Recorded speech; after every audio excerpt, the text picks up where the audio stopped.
ಮತ್ತು ಡಿಸಿಎಂ ನಡುವೆ ಯಾವುದೇ ಒಡಕಿಲ್ಲ ಅಂತ ಡಿಕೆ ಶಿವಕುಮಾರ್ ಆಪ್ತ ಶಾಸಕ ಕದಲೂರು ಉದಯ್ ಹೇಳಿಕೆ ಕೊಟ್ಟಿದ್ದಾರೆ. ಸಿಎಂ ಡಿಸಿಎಂ ಹಿಂದೆಯೂ ಒಟ್ಟಿಗೆ ಕೆಲಸ ಮಾಡಿದ್ರು, ಯಾವುದೇ ಒಡಕಿಲ್ಲ ಇಬ್ಬರ ನಡುವೆ ಅಂತ. ಮತ್ತೊಂದು ಕಡೆ ಬೇಳೂರು ಗೋಪಾಲಕೃಷ್ಣ ಹೇಳಿಕೆ ಕೊಟ್ಟಿದ್ದಾರೆ. ಈಗ ಎಲ್ಲವೂ ಸರಿಯಾಗಿದೆ, ನಾವಿಬ್ರು ಒಗ್ಗಟ್ಟಾಗಿದ್ದೀವಿ ಅಂತ ಸಿಎಂ ಡಿಸಿಎಂ ಸಂದೇಶವನ್ನ ಕೊಟ್ಟಿದ್ದಾರೆ ಅಂತ ಶಾಸಕ ಬೇಳೂರು ಗೋಪಾಲಕೃಷ್ಣ ರಿಯಾಕ್ಟ್ ಮಾಡಿದ್ದಾರೆ. ಸಿಎಂ ಡಿಸಿಎಂ ಇಬ್ಬರು ಮಧ್ಯೆ ಕೂಡ ಒಂದು ಒಡಕುಂಟಾಗಿತ್ತು, ಈಗ ಇಬ್ರು ಸರಿ ಹೋಗಿದ್ದಾರೆ. ಈಗ ಸಿಎಂ ಡಿಸಿಎಂಗೆ ಯಾವತ್ತೂ ಒಡಕು ಉಂಟಾಗಿಲ್ಲ. ಹಿಂದೆನೂ ಒಗ್ಗಟ್ಟಾಗಿ ಪಕ್ಷವನ್ನು ಯಶಸ್ವಿಯಾಗಿ 140 ಸೀಟ್ ತರಲಿಕ್ಕೆ ಒಗ್ಗಟ್ಟಾಗಿ ಕೆಲಸ ಮಾಡಿದ್ರು, ಇವತ್ತು ಮಾಡ್ತಿದ್ದಾರೆ. ಮುಂದಿನ ಚುನಾವಣೆಗೂ ಕೂಡ ಒಗ್ಗಟ್ಟು, ಭೇದ ಭಾವ ಏನು ಅಂತದ್ದು ಏನಿಲ್ಲ. ಅವ್ರು ಮುಖ್ಯಮಂತ್ರಿ ಆಗಿದ್ದಾರೆ, ಇವರು ಉಪಮುಖ್ಯಮಂತ್ರಿಯಾಗಿ ಕಾಂಗ್ರೆಸ್ ಪಕ್ಷದ ಅಧ್ಯಕ್ಷರಾಗಿದ್ದಾರೆ. ನಮಗೆಲ್ಲ ಮಾರ್ಗದರ್ಶನ ಸಲಹೆಗಳನ್ನ ಕೊಡ್ತಾರೆ. ಸರ್ಕಾರದಿಂದ ಭಾಳಷ್ಟು ಅನುದಾನಗಳನ್ನೂ ಕೂಡ ನಮಗೆಲ್ಲ ಕೊಟ್ಟಿದ್ದಾರೆ. ಸಹಜವಾಗಿ ಭಾಳ ಖುಷಿಯಾಗಿದ್ದರು. ಒಂಥರ ನಮಗೂ ಆ ಒಂದು ಅವರ ನಗು ಇದು ಎಲ್ಲ ಒಂಥರ ಏನೋ ಒಂದು ಆನಂದ ಆಯಿತು ಅಷ್ಟೇ, ಬಿಟ್ಟರೆ ಬೇರೆ ಏನಿಲ್ಲ.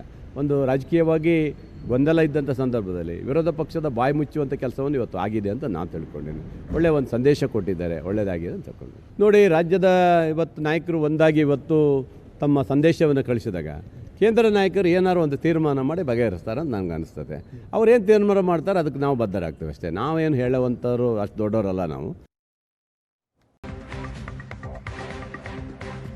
ಸಿಎಂ ಮತ್ತು ಡಿಸಿಎಂ ನಡುವೆ ಯಾವುದೇ ಒಡಕಿಲ್ಲ ಅಂತ ಡಿಕೆ ಶಿವಕುಮಾರ್ ಆಪ್ತ ಶಾಸಕ ಕದಲೂರು ಉದಯ್ ಹೇಳಿಕೆ ಕೊಟ್ಟಿದ್ದಾರೆ. ಸಿಎಂ ಡಿಸಿಎಂ ಹಿಂದೆಯೂ ಒಟ್ಟಿಗೆ ಕೆಲಸ ಮಾಡಿದ್ರು, ಯಾವುದೇ ಒಡಕಿಲ್ಲ ಇಬ್ಬರ ನಡುವೆ ಅಂತ. ಮತ್ತೊಂದು ಕಡೆ ಬೇಳೂರು ಗೋಪಾಲಕೃಷ್ಣ ಹೇಳಿಕೆ ಕೊಟ್ಟಿದ್ದಾರೆ. ಈಗ ಎಲ್ಲವೂ ಸರಿಯಾಗಿದೆ, ನಾವಿಬ್ರು ಒಗ್ಗಟ್ಟಾಗಿದ್ದೀವಿ ಅಂತ ಸಿಎಂ ಡಿಸಿಎಂ ಸಂದೇಶವನ್ನ ಕೊಟ್ಟಿದ್ದಾರೆ ಅಂತ ಶಾಸಕ ಬೇಳೂರು ಗೋಪಾಲಕೃಷ್ಣ ರಿಯಾಕ್ಟ್ ಮಾಡಿದ್ದಾರೆ.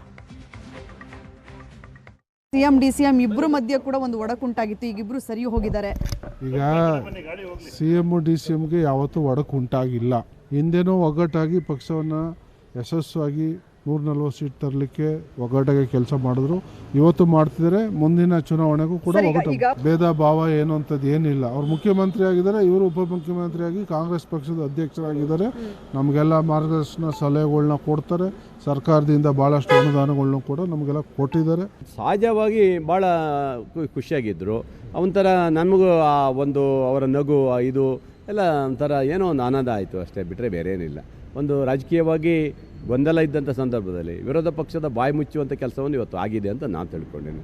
ಒಳ್ಳೆಯ ಒಂದು ಸಂದೇಶ ಕೊಟ್ಟಿದ್ದಾರೆ, ಒಳ್ಳೆಯದಾಗಿದೆ ಅಂತ ತಿಳ್ಕೊಂಡು ನೋಡಿ. ರಾಜ್ಯದ ಇವತ್ತು ನಾಯಕರು ಒಂದಾಗಿ ಇವತ್ತು ತಮ್ಮ ಸಂದೇಶವನ್ನು ಕಳಿಸಿದಾಗ ಕೇಂದ್ರ ನಾಯಕರು ಏನಾರು ಒಂದು ತೀರ್ಮಾನ ಮಾಡಿ ಬಗೆಹರಿಸ್ತಾರೆ ಅಂತ ನನಗೆ ಅನಿಸ್ತದೆ. ಅವ್ರೇನು ತೀರ್ಮಾನ ಮಾಡ್ತಾರೆ ಅದಕ್ಕೆ ನಾವು ಬದ್ಧರಾಗ್ತೇವೆ ಅಷ್ಟೇ. ನಾವೇನು ಹೇಳುವಂಥವ್ರು ಅಷ್ಟು ದೊಡ್ಡವರಲ್ಲ ನಾವು.